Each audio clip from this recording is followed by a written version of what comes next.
महिला मोर्चा का एक ऐसा रुतबा है जो समाज में बहुत सारी औरतों को अपने साथ जोड़ना है कि पार्टी एक ऐसी जगह है जो देश के लिए काम कर रही है। सामाजिक दायरे में हो चाहे घरेलू झगड़ा हो, जितने भी इस एरिया में घर आते हैं उनकी जिम्मेवारी ठीक है। रखती हूँ मैं। घरेलू प्रॉब्लम्स भी नॉर्मली चलते रहते हैं सबके।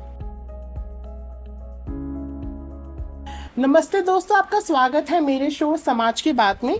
आज हमारे साथ मौजूद है एक खास महिला जिनका नाम है मनिका धरुआ। पहले घर संभालती थी, फिर समाज सेवा की सियासत तक का सफर तय किया। अब महिला मोर्चा सचिवा हैं। इनकी कहानी सुनेंगे जो सबको प्रेरित करेगी। स्वागत है आपका मैम। तो मेरा आपसे पहला सवाल ये है कि महिला मोर्चा करंटली किन इम्पोर्टेंट इनिशिएटिव्स पर काम कर रहा है?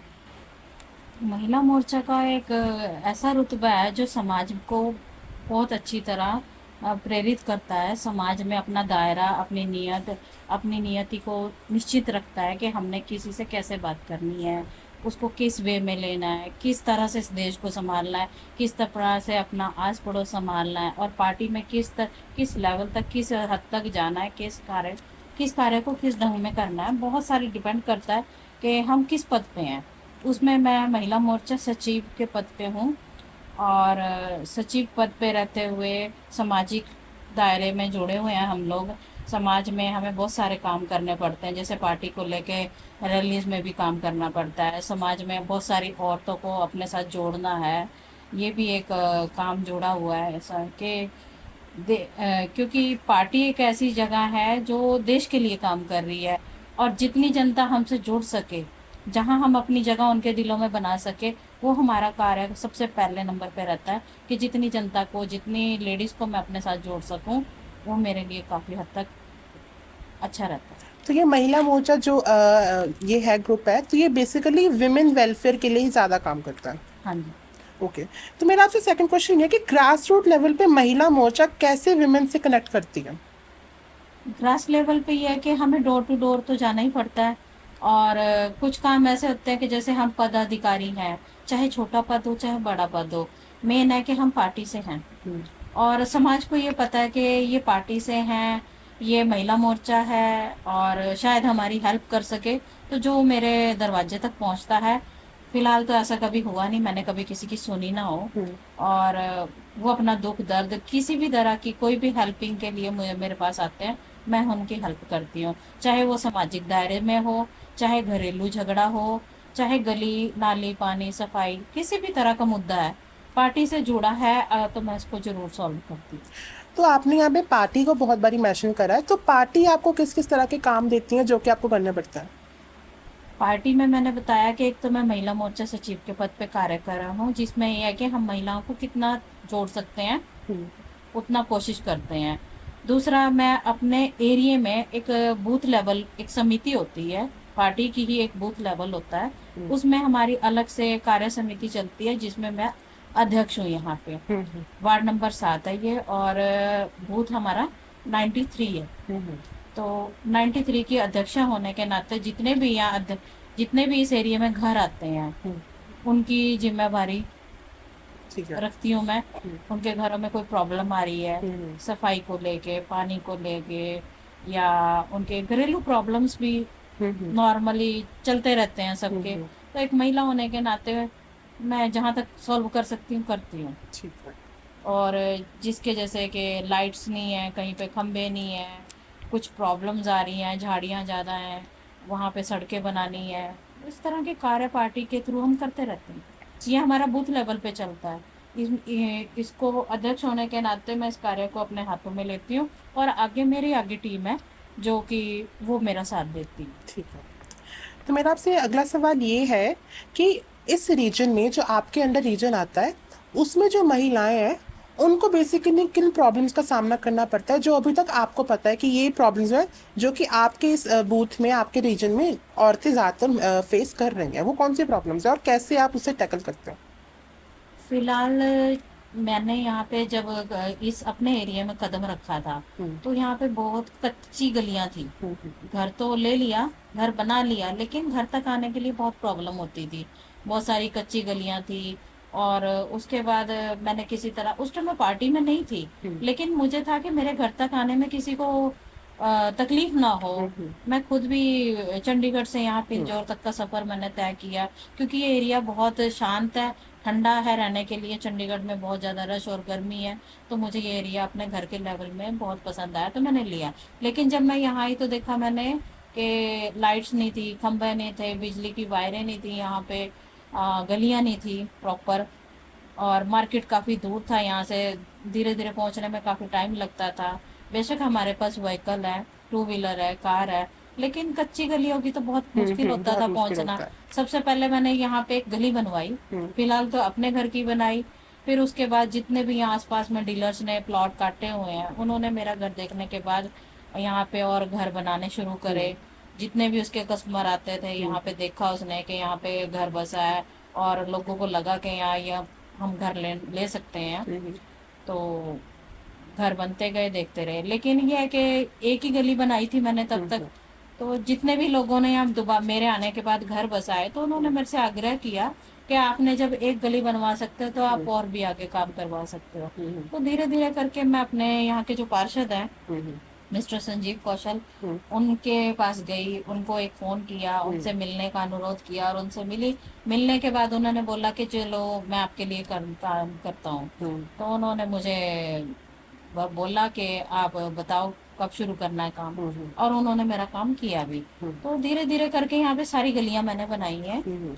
मैंने क्या, सभी के सहयोग से ही होता है देखो काम तो, लेकिन किसी न किसी को तो आगे निकलना होता है। और मेरे पीछे मेरा सपोर्ट यहाँ की जनता ने ही दिया है। यहाँ की घरेलू लेडीज हैं जितने भी, छोटे छोटे बच्चे हैं सबके, उनको खेलने में प्रॉब्लम्स होती थी, वो बोलते थे आंटी गली बना दो, हम बैट बॉल खेलेंगे, ये वगैरह वगैरह।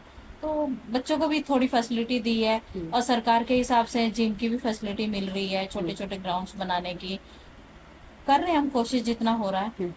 तो यही है कि गलियां बनाई, लाइट्स लगाई, खंबे लगाए, थोड़ी पानी की व्यवस्था नहीं थी यहाँ पे। अभी अमृत योजना हमारी चली है, उसके तहत हमने यहाँ पे पाइपलाइंस डलवाई। यही है कि मेरा लेवल थोड़ा छोटा है, लेकिन मैंने अपने पार्षद के थ्रू यहाँ सारे काम करवाए। तो आपने बताया कि आप जब यहाँ पे शिफ्ट हुए थे तब आप इस पॉलिटिकल पार्टी के साथ भी जुड़े हुए नहीं थे, आप तब सचिव नहीं थे। तो आपका एक हाउसवाइफ से एक सचिव तक का सफर कैसे आपने तय करा, कैसे आप इस पॉलिटिकल ग्रुप में घुसे? सबसे मेन तो यह है कि देखो, जब एक हाउस वाइफ को, वैसे तो मैं बचपन से सोशलाइज हूँ, तो एक ना एक दिन वो काम बाहर निकलता ही है। बेशक हम लोग हाउस वाइफ हैं, लेकिन जो मेरे हस्बैंड है ना, मैं उनसे ज्यादा प्रेरित हूँ, क्योंकि घर में ऊपर वाले की दया से कार है, व्हीकल है, स्कूटर है, सब कुछ है। और देखा जाए तो मैं यहाँ सबसे बड़ी भी हूँ। यहाँ के लोग मुझे भाभी का, दीदी का दर्जा देते हैं। जब भी किसी के घर में प्रॉब्लम हुई है तो वो लोग ना मेरे घर तक आए हैं, और मेरे हस्बैंड ने कभी जवाब नहीं दिया। तो उन्होंने मुझे एक बार बोला कि जैसे कि तुम बचपन से सोशलाइज हो, मदद करने में भी हेल्प करती हो सबकी, अच्छा है तुम्हारा, अगर तुम इस चीज को अपना आगे बढ़ाना चाहती हो तो खुल के खाओ, खुल के काम करो। मेरे हस्बैंड ने मेरे को पीछे से फुल सपोर्ट किया है। खुद तो वो हेल्प करते करते थे, कभी जवाब नहीं दिया कभी भी किसी को। तो ये है कि वो मेरे पीछे सपोर्ट है। तो उन्होंने मुझे बोला आगे निकलने के लिए। फिर जो यहाँ जनता आके बसी धीरे धीरे, वो मेरी फ्रेंड्स की तरह, मेरे एक ग्रुप की तरह मेरा साथ देती गई, और उन्हीं के साथ होने के कारण मैं थोड़ा आगे निकल पाई, और उस तरह मैं अब सचिव के पद पे काम कर रही हूँ। महिला मोर्चा सचिव हूँ, और इस एरिया की बूथ अध्यक्ष भी हूँ। जैसे कि आप सुन ही सकते हैं, एक हमेशा ऐसी बात नहीं होती कि हर एक सक्सेसफुल आदमी के पीछे एक औरत का हाथ हो। जब एक औरत सक्सेसफुल होती है तो उसके पीछे उसके सपोर्टर, उसकी आदमी, उसके हस्बैंड का, उसकी फैमिली का भी टोटल सपोर्ट होता है। ऐसे एक औरत या हो या फिर एक आदमी हो, वो सक्सेसफुल बनते हैं। तो मेरा आपसे अगला क्वेश्चन ये है कि विमेन की जो पॉलिटिकल पार्टिसिपेशन है वो कैसे बढ़ाने में जो महिला मोर्चा है वो कैसे काम करती है, कि एक वुमेन का जो पार्टिसिपेशन है एक पॉलिटिकल पार्टी में वो कैसे बढ़ता है, ये आप महिला मोर्चा उसमें कैसे अपना पार्ट रोल प्ले कर रही है? इसमें ऐसा है कि जैसे मैं एक सोशलाइज हूँ, जरूरी नहीं है कि मैंने पार्टी की तरफ से ही काम करना है। वो अपनी भी एक इंटरेस्ट होता है इंसान का। तो हमारे साथ जितना एरिया जुड़ा हुआ है, या हम कहीं जाते हैं, तो हमें खुद को महसूस होता है कि हमारे जैसा कोई सामने वाला भी है, तो हम उसे ऑफर करते हैं, उसे अपने साथ लाने की कोशिश करते हैं। धीरे धीरे जुड़ते हैं लोग हमसे, जो इंटरेस्टेड है हम उनको पार्टी में अपने साथ लेके आते हैं। और जो कुछ समय निकाल सकती हैं उनको अपने साथ थोड़े टाइम लेके भी चलते हैं साथ में। जो इन्वॉल्व होना चाहती हैं पूरी इन्वॉल्व भी होती हैं। तो मैम, जैसे एक बड़ी ताकत के साथ एक बड़ी जिम्मेदारी भी आती है, और उसी बड़ी जिम्मेदारी के साथ बड़े प्रॉब्लम्स भी आते हैं। तो आप पर्सनल लेवल में कैसे प्रॉब्लम्स फेस कर रही हैं? प्रॉब्लम्स तो बहुत आती हैं, क्योंकि अब जैसे यहाँ लगा लो, एक गली में 10 घर हैं, 10 में 5 घर एक तरफ है और 5 एक तरफ है। और मैं अध्यक्षा होने के नाते मुझे दोनों तरफ का देखना है। उसमें प्रॉब्लम ये आती है कि कुछ मेरे अपनों की तरह मेरे साथ रहते हैं, कुछ ऐसे पड़ोसी रहते हैं। तो बहुत मुश्किल होती है कई बार कि मेरे को अपनों को समझाने में और पड़ोसियों को हैंडल करने में, लेकिन कर लेती हूँ। चलो, करना ही पड़ता है जब एक करना बड़ी पड़ता है, जिम्मेदारी हो तो। जिम्मेवारी के साथ निभाना है तो करना तो पड़ेगा ही। उसमें ऐसा नहीं है कि प्रॉब्लम्स नहीं आती। कई बार हमें अपनों को बहुत ज्यादा फेस करना पड़ जाता है। अपनों को हमसे ये उम्मीद होती है कि यार ये मेरी अपनी है, ये मेरे लिए बोलेगी, लेकिन नहीं, ऐसा नहीं होता। हमें समाज को देखना है, हमें अपना पद को देखना है, हमने अपने पद की जिम्मेवारी को देखना है, हमने जिस संगठन से हम जुड़े हुए हैं उसके लेवल को देखना है, क्या हम उसके साथ गलत तो नहीं कर रहे। सबसे पहले तो हमें खुद को देखना है कि हमसे ऐसा कोई काम ना हो जाए कि जो दूसरे को बुरा लगे। तो इन्होंने यहाँ पे एक बहुत बड़ी बात बोली है, भले ही आपकी जिम्मेदारी कितनी भी बड़ी हो, भले ही 4 लोग आपसे एग्री कर रहे हो या ना कर रहे हो, जब आपके पास एक बड़ी ताकत है तो आपको बायस नहीं होना है, आपको किसी एक पार्टी का साइड नहीं लेना है। तो मैम, मेरा आपसे ये लास्ट क्वेश्चन है कि आपको महिला मोर्चा में लीडरशिप रोल लेने की इंस्पिरेशन कहाँ से मिलती है? कहाँ से मिलती है? मैंने कई बार बोला है कि मैं बचपन से ही ऐसी हूँ। मेरे जो डैड थे, मैं घर में अपनी सबसे बड़ी थी। बहुत सारी उस टाइम पे इतनी फैसिलिटीज नहीं हुआ करती थी, तो कॉलेज जाना, स्कूल जाना, बहुत सारी ऐसी प्रॉब्लम्स फेस करनी पड़ती थी। जंगल के रास्ते होते थे उन दिनों, पैदल जाना, बहुत कुछ है। तो मैं सोचा करती थी कि कब तक ऐसा चलेगा। तो धीरे धीरे करके वो कवर किया है। और बचपन से मैंने धीरे धीरे, जैसे मैंने बताया कि सड़कें बनवाई, जब मेरा घर बना, ऐसे ही मैं बचपन से, जब मेरा खुद का डैड मॉम का घर था तो वहाँ भी यही था कुछ। तो उन दिनों भी सड़कों की प्रॉब्लम्स बहुत थी। तो मेरे डैडी काम किया करते थे, मैं उनको देख देख के प्रेरित होती गई और उन्हीं के चरण कमलों पे चल रही हूँ अभी लेकिन तक। आपके डैड भी स्टार्टिंग से एक सोशल हाँ, वर्कर थे, उन्हें भी ये काम करना बहुत पसंद था। हाँ, उन्होंने भी एचएमटी में थे वो। उन्होंने वहाँ पे इलेक्शन लड़े हैं, इलेक्शन में वो जीते भी हैं। और उसके बाद उन्होंने एक एमसी का इलेक्शन भी लड़ा था इन दिनों। तो उनसे प्रेरित होकर यहाँ तक पहुंची है। कामयाब तो उन्हीं ने किया। देखो, मेरे पीछे मेरे मॉम डैड, आगे मेरे हस्बैंड, मेरा बेटा है आप जैसा, वो मुझे फुल सपोर्ट करता है।